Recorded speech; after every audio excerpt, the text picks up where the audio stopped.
ce qui s'est passé à l'intérieur du Christ lorsqu'il a, disons, restructuré la conscience à un degré qui inclut la totalité de toutes les manières dont il est possible d'être en dérégulation dans son rapport au monde et de ne pas être proprement guidé par l'Esprit de Dieu, entre guillemets. Donc, c'est-à-dire que tous les types de principes qui ne fonctionnent pas ou qui ne produisent pas d'ordre habitable dans le monde, c'est-à-dire des démons,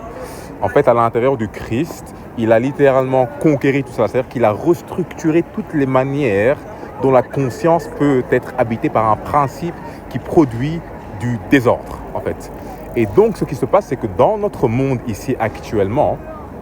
on va traverser littéralement ce qui s'est passé à l'intérieur de lui. Donc, la restructuration de la conscience de sorte à ce qu'elle puisse rentrer dans cet espace-là où elle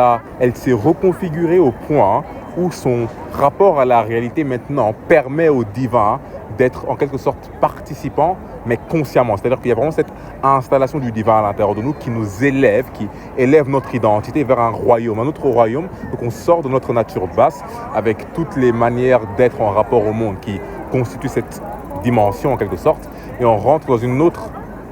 sphère de conscience en quelque sorte, tu vois, où la réalité prend une autre atmosphère, un autre goût en quelque sorte, tu vois,